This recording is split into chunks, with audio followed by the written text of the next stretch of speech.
Nah, my name is Rachel Harmon, and I carry classified information that has prevented 3 domestic terror attacks in the last 2 years. But to my mother-in-law, I am the woman who is not good enough for her son. The Christmas party at Diane's house was supposed to be optional. My husband, Kyle, had given me an out 6 weeks ago when the invitation arrived on cream-colored cardstock with Diane's looping, theatrical handwriting. "We don't have to go," he had said, looking at me with those careful eyes that knew exactly how these evenings ended. But I had said yes. I always said yes. I said yes because Kyle loved his mother and I loved Kyle, and that was the math I did every single time. I pulled into the driveway of the Harmon family home in Naperville, Illinois, and sat in my car for a moment. The house was lit up like a department store window, warm light flooding through the colonial-style shutters.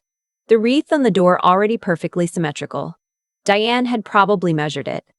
My car was a 2019 Honda Civic with a cracked passenger side mirror I hadn't gotten around to fixing. Diane had once asked me, in that particular tone she used, whether my department offered a car allowance. The way she said department, like she was describing a post office. I checked my appearance in the rearview mirror. No makeup, just moisturizer. My hair pulled back in a low, practical bun. I was wearing charcoal slacks and a simple navy blazer. Diane would notice. Diane always noticed. I had been running on 4 hours of sleep after spending the previous 48 hours coordinating a counter-surveillance operation across 2 time zones. My eyes were doing that thing where the edges of things look slightly too sharp. I recognized it as the tail end of an adrenaline cycle. My body was trying to stand down. I wouldn't let it, not yet. The front door opened before I reached the porch steps. My sister-in-law, Becca, stood framed in the doorway holding a glass of red wine, her blonde highlights freshly done, wearing a red dress that had definitely not come off a sale rack. She was 31, 2 years younger than me, a realtor in the western suburbs who had recently been promoted to branch manager. Diane talked about that promotion the way other people talked about moon landings. "Rachel." She smiled. It was the kind of smile that was technically a smile. "You made it." "I made it," I agreed. The foyer smelled like cinnamon and expensive candles. The Christmas tree in the living room was professionally decorated, color-coordinated in gold and burgundy, not a single strand of tinsel out of place. I had grown up putting candy canes on the tree with my dad, plastic hooks tangling in the lights, arguing about whether the angel or the star went on top. I had not thought about that in a long time. Kyle appeared from the kitchen holding a glass of sparkling water, which he handed to me without being asked. He knew I didn't drink at family events. He knew a lot of things about me that he held quietly, without commentary, which was one of the reasons I had married him. "You look exhausted," he said softly, close to my ear. "I'm fine," I said. I meant it the way I always meant it. Diane emerged from the kitchen in a green cashmere sweater, her silver hair styled into a precise wave. At 62, she was a woman who had made an art form out of effortless elegance, except that nothing about Diane was effortless. Every word, every gesture, was a deliberate move on a board only she fully understood. She opened her arms and gave me the hug she always gave me, brief, fragrant, and somehow distancing. "Rachel, sweetheart." She held me at arm's length and looked at me. The assessment happened in less than a second, but I caught every checkpoint: hair, blazer, shoes, the faint circles under my eyes. "You work so hard. I hope they appreciate you over there." She said over there like the federal government was a shift at a convenience store. "They keep me busy," I said. Dinner was the performance it always was. Diane had set the table with the good china, the kind with the thin gold rim that you couldn't put in a dishwasher. The food was immaculate. Glazed ham, roasted Brussels sprouts, a sweet potato gratin that Becca had apparently learned from a cooking class in Scottsdale. That was mentioned twice. I sat across from Diane's brother, my uncle-in-law Gerald, a retired insurance executive from Hinsdale who had opinions about everything and knowledge of very little. Next to me was Kyle. At the head of the table, Diane presided the way she always presided, generously, insufferably, with the confidence of someone who had never once questioned her right to take up space. Becca was talking about a property she had closed in Wilmette. Something about a bidding war, multiple offers, a final number that made Gerald whistle through his teeth. Diane was nodding with the expression she reserved for things she found genuinely impressive. I recognized that expression because I so rarely saw it directed at me. "And what about you, Rachel?" Diane asked during a lull, the way you might ask someone what they've been doing to pass the time. "Anything exciting happening at the, what is it you do again? Data analysis?" It wasn't that she didn't know. She knew I worked for the federal government. She knew I had a graduate degree from Georgetown. She knew, at a surface level, that my job involved something vague and alphabet soup adjacent.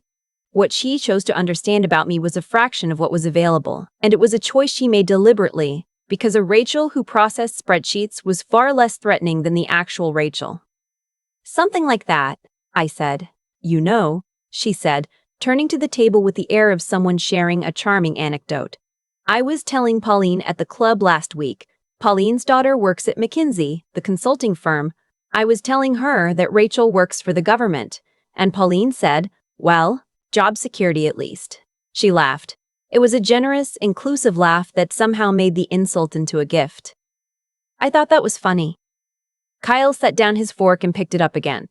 The government certainly has its purpose, Gerald said helpfully, though God knows they could stand to run it more like a business. Rachel's very dedicated, Kyle said. His voice was careful. It was the voice he used when he was managing the temperature of a room. Of course she is, Diane said, smiling at me. I just sometimes wonder, Rachel, if you're challenged enough. A woman with your education, you could have gone into the private sector, consulting, finance, something with real trajectory. She touched the word trajectory like it was something Rachel visibly lacked. Becca just got her team to 40 agents. 40 at 31. She glanced at her daughter with real, uncomplicated pride. That's trajectory. I looked at the Brussels sprout on my fork. I put it in my mouth. I chewed. I had been doing threat assessments since I was 26 years old. I had spent the last 7 years working in the Counterterrorism division of the FBI's Chicago field office. I had sat across from people who wanted to cause catastrophic harm, people who were clever and patient and convinced of their righteousness, and I had read them the way other people read menus. I had learned to find the thing underneath the thing, the fear inside the aggression, the wound inside the cruelty. I looked at Diane and I found it easily. She was a woman who had poured everything into her children because she had never been given the language to pour anything into herself.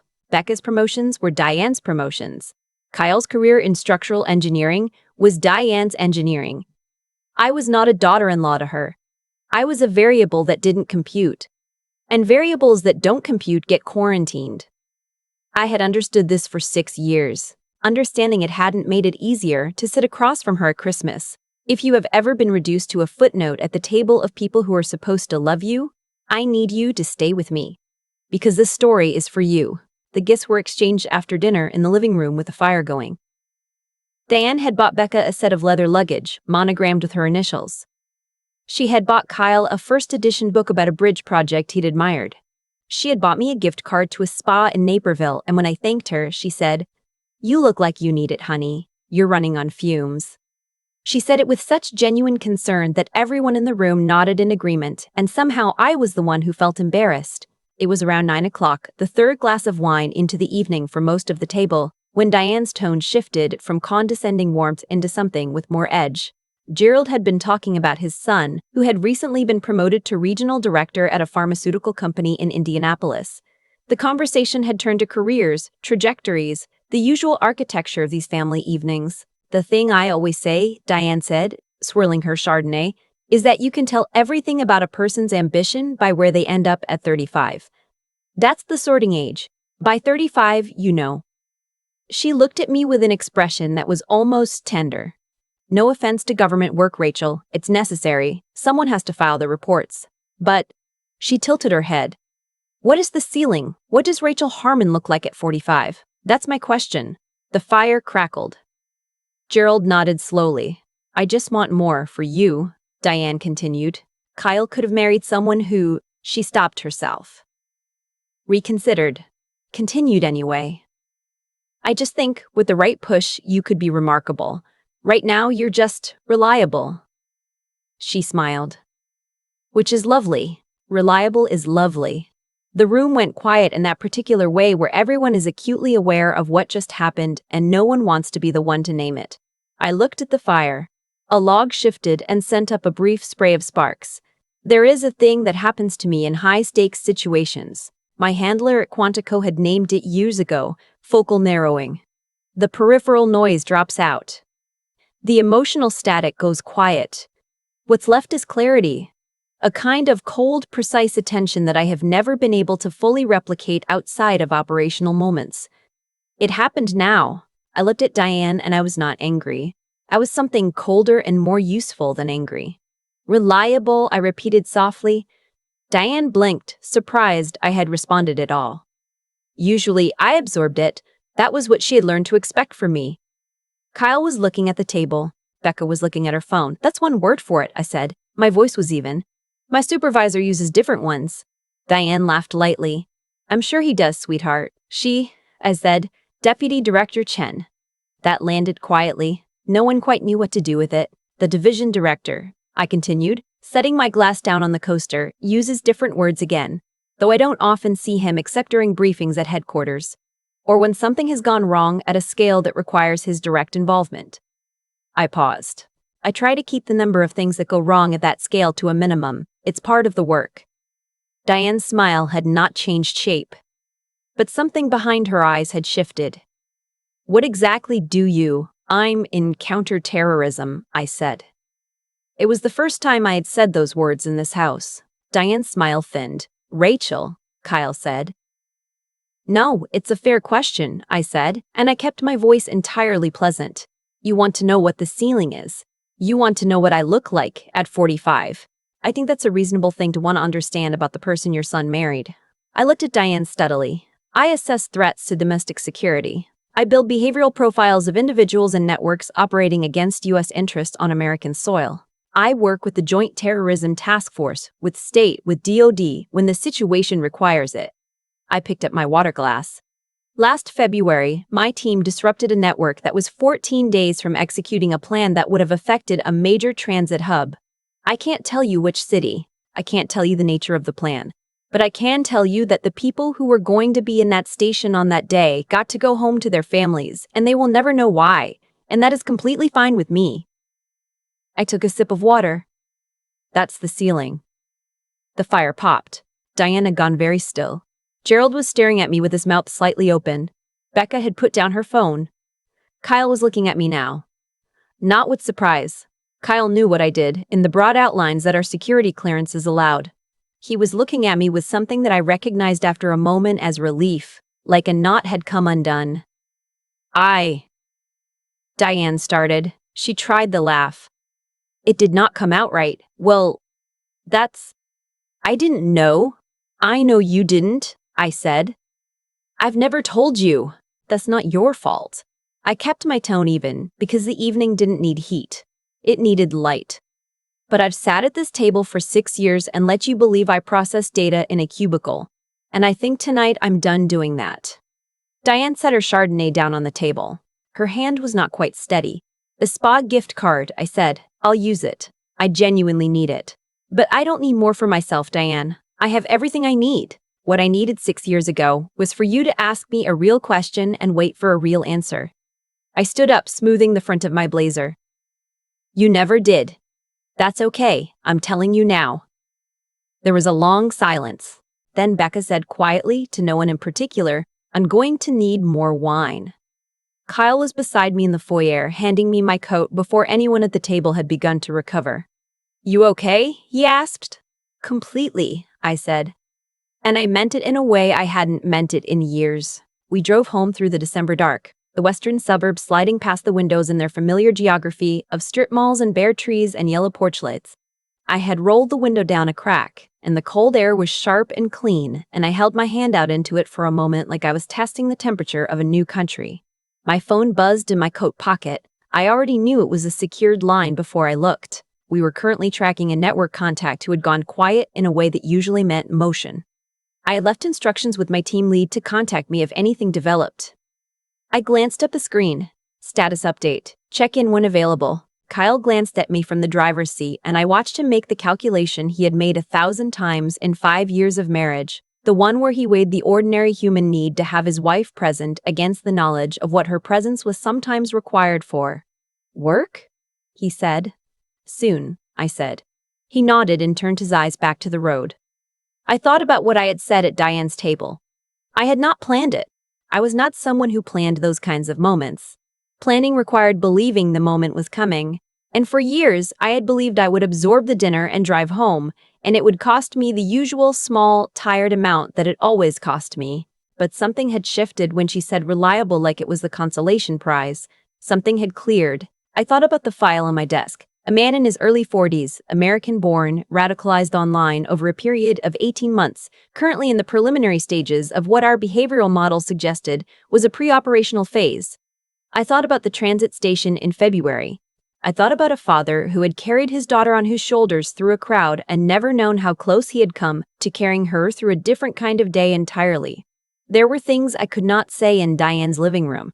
There were things I could not say to Kyle. Not in full, not with the specificity they deserved. There were mornings I sat in my car in the parking structure at the field office and put both hands on the steering wheel and just breathed for a few minutes. Not because I was afraid, but because the weight of what I knew required a minute of ceremony before I could carry it into a fluorescent-lit building and spend 8 hours turning it into actionable intelligence. No one at Diane's table would ever know what those mornings felt like. That was not a complaint. That was the work. The following April, Kyle was at a conference in Seattle when Diane called my cell. Not a text. A call. I had 3 missed calls from her by the time I got out of a briefing at noon. I called her back standing in the hallway outside the conference room, already knowing from the rhythm of 3 calls in 90 minutes that this was not a casual conversation. Rachel. Her voice was different. The performance was gone. What was underneath was something she had probably not shown many people in a long time. Diane, what's wrong? I wanted to. She stopped. There was a long pause during which I could hear her breathing. I've been thinking about Christmas. About what you said. I said nothing. I had learned that silence was the most effective tool in almost every conversation. I owe you an apology, she said. The words came out stiffly, like she was carrying something heavy in an awkward grip. A real one. Not the kind that starts with, "I'm sorry you felt." A real one. I sat down in one of the plastic chairs along the hallway wall. A junior agent passed me with a stack of folders and I waved him on. I treated you like a problem I was managing, Diane said. For 6 years, I compared you to Becca because comparing was the only way I knew how to see people. And She stopped again. I'm sorry. You deserve better from me. I looked at the industrial carpet. Someone had spilled coffee near the water fountain and it had dried in a shape that looked vaguely like a state I couldn't identify. I thought about the Diane I had observed across 6 years of Christmas dinners and Thanksgiving calls and Mother's Day brunches. I thought about the architecture of her cruelty, how it had never been truly malicious, how it had been something more ordinary and in some ways sadder than malice. She had been building a version of worth out of the only materials she'd been given, and those materials required a hierarchy, and I had been at the bottom of it. I knew something about carrying weight that didn't belong to you. I knew something about the toll of sustaining a version of yourself that was designed for someone else's comfort. I accept your apology, I said. Silence. That's it, she said. She sounded almost afraid of how straightforward it was. That's it, I said.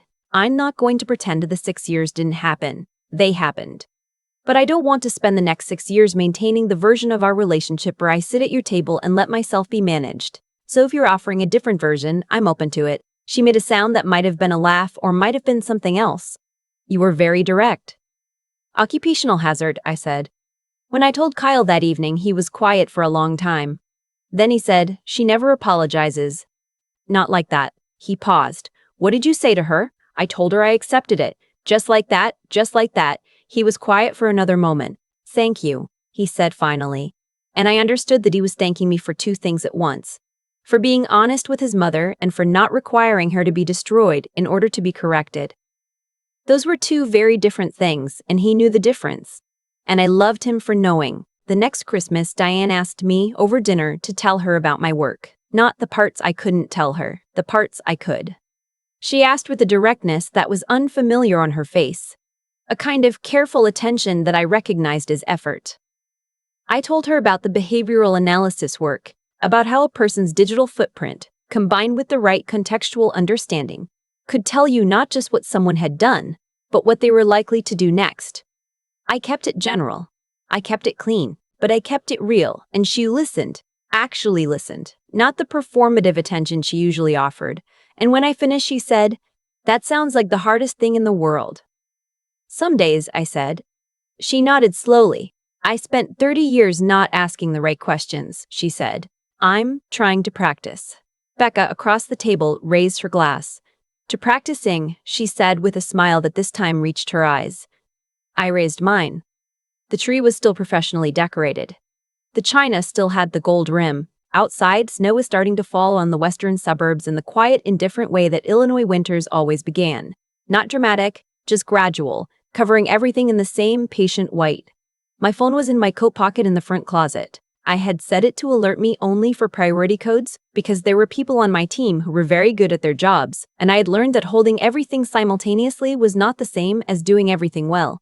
The hardest skill I had developed in 7 years was not surveillance methodology or threat assessment. It was learning which moments required my full and undivided presence and which ones I could trust someone else to hold. This was one of the former. I looked around the table. Kyle refilling his father's glass, Becca showing Gerald something on her phone that was making him laugh, Diane carrying in the dessert with the careful pride of someone who had decided to try something new.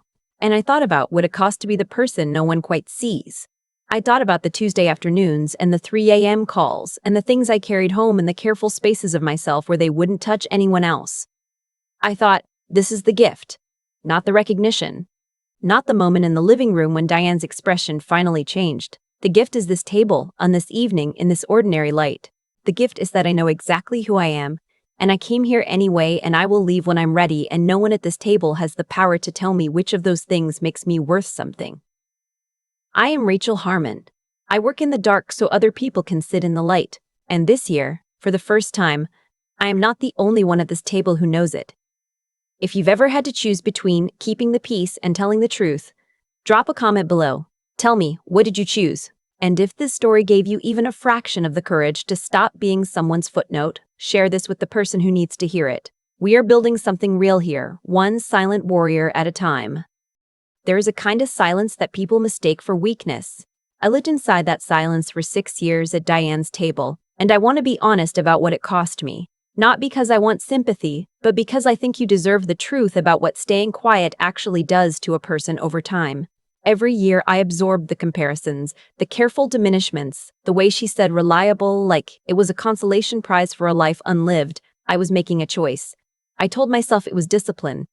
I told myself it was for Kyle, for the marriage, for the peace of the room. And some of that was true.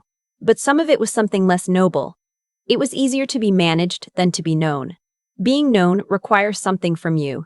It asks you to stand in the full weight of who you are and hold it steadily in front of people who may not be ready to receive it. What I have learned, not from a book, but from 7 years of sitting across from people who wanted to cause real harm and reading the architecture of how they got there, is that cruelty almost never comes from strength. Diane didn't diminish me because she was powerful. She did it because she was afraid, and fear dressed in cashmere and Chardonnay still smells like fear if you know what to look for. The moment I understood that, the insults stopped landing the way they used to. They became information instead of injuries. That is what I mean when I talk about intelligence. Not the clearance level, not the title, but the practice of looking underneath the surface of a moment and asking what is actually happening here. Most people never develop that habit because it requires you to give up the comfort of reacting and replace it with the harder discipline of understanding. Understanding is slower, it is less satisfying in the short term, but it is the only thing that has ever actually changed anything in my experience. The second thing I want to say is about integrity, the kind that has nothing to do with being recognized for it. I spent years doing work that kept people safe, and nobody at Diane's dinner table knew. That anonymity was not a punishment. It was the nature of the work, and I chose the work. What I refused to do, finally, was let the anonymity be used as evidence against me. There is a difference between choosing not to speak and being made to feel that you have nothing worth saying. The first is a decision made from strength. The second is a wound you have to keep cauterizing every time someone pours wine and starts talking about trajectory. What changed at that Christmas table was not Diane. People do not change because you want them to. What changed was my willingness to carry the weight of her misunderstanding as if it belonged to me. It did not belong to me. I handed it back quietly and without ceremony, and I walked out lighter than I had walked in. If you are sitting at a table right now where someone has decided who you are before asking, I want you to know that their version of you is not your responsibility to correct with your silence. Your life is the correction. Your choices, your discipline, your refusal to become small enough to fit inside someone else's need for a hierarchy. That is the only argument that has ever mattered. Not the title. Not the moment the room goes quiet. The years of showing up and doing the hard thing when no one is watching and knowing, in that particular private way, exactly who you are. That is the ceiling no one can measure. And it belongs entirely to you.